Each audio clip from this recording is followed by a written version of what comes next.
So on Bente. Then so between I don't say gay bill, lesbianism bill, and Ministry of Health and a data system. Many me mudi here befa. We forget no. Say I'm the president must be sign. Bill no. I said be ye. There be yes be ye.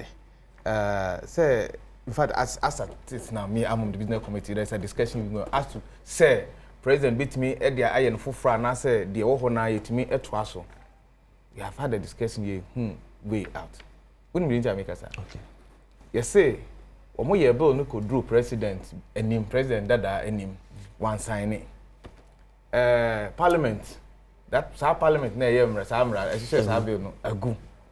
Ye mra mu no say parliament e ye bibi sa na ntimi wi e say na say parliament for ba so no so esan e boy chire hwe ni na biem. In fact we were looking at constitution at committee level. I say sa bill we qualify say ye ja to homa foforo eba ana say e betimi ato aso because here in parliament dey ya from dey wie parliament na ho no o ye na from na dey wie e na kodru president anim to constitution no it may affect parliament adwuma o ye wie no ana say parliament dey wie ni dey president no na anya ni dey nti ye feel say a free parliament e wo presidency. What does the constitution also say could do presidency ana wana yenya lakuna enti ye say new one na ban kra no we say we you ever start here in fact we're going to bring it na sa discussion see aba say can we start a new one and I say old one no the new president current president ebetimi atoa so aye de na predecessor anye ana say ono so e de ne build there but so in the books of parliament, mo transmitted the old bill no echo Jubilee House. Yes. So oko parliament books more. There's nothing like LGBTQ bill be was a parliament e consider. Good. It the commodity be on more. I will say Jubilee House and a responding because parliament there ya dispatch ya urensa e dey free. Say ye 8, say 9, say 10 parliament. Ye nim ho hwe bi. Sure. Say a Jubilee House also mudi ho asem enye sa etini kwa say parliament for kra e discuss bi. That is one view ko obi nso a kire say the then president so ade no ban ho na no so wo say obi e de no court say ade no kra o receive a enye yie enti say say in the books of parliament there's nothing like LGBTQ plus bill on your table. Adom boy. Eh new one saba. There be new one aba. Old one na ye kan was me see e say ye mo anwie e na parliament ni wo di a. Ye be ka say djuma mo ye mo anwie. Fu fra but ye funtum ni nyina fra but this time ye kan was me die. Ye wi tie say free ho. Good. So be no was a parliament ka wo ho biem. They can say Jubilee House na taking a decision good on it. And yes sir. Sir, they na man difficult. Difficult in my church me say Obi raise 3 issues. The second one is say, first one we can kill it because here me I'm of that opinion. Say the then parliament 18 and sir if you. Okay. Second one, second school of thought for say the then president no so actually say Obi akosi you say onu kura won't me and receive sir bill no oni kwan am asem no work. The entire president Ubeka won't me anyo hodman so Obi e de no kokko say bo hwe ye na sa de no kura. The parliament sir receive a bill on the back.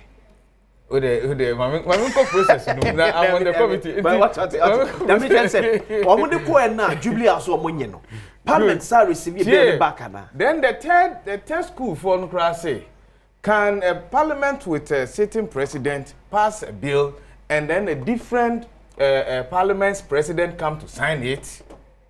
Say parliament na passes a bill no the president Mpensenpensenmu that era nana Adom one ne parliament nyina eko parliament foforo aba se parliament dada no mra no ye yi a this parliament foforo na wa ba ode the president foforo aba no the president mi sign mra the old parliament say ye ne sadia say because ye obi bisa sadia they mean say be ni papa these are things we are discussing be so bad me say then papa no want the continuous governance system na ye run ase because what a continuous governance system na ye run ase ya president mama ba yin say Ghana ne IMF deal no ontimi ma betwam ene all because oba na na kufa na asan ato so what you say the papa ne bon ye wo no the kind of deal is a concluded sealed deal and say idea no call ya ko see say president assign na say wie mo djuma nyina nti parliament wie discussion be any more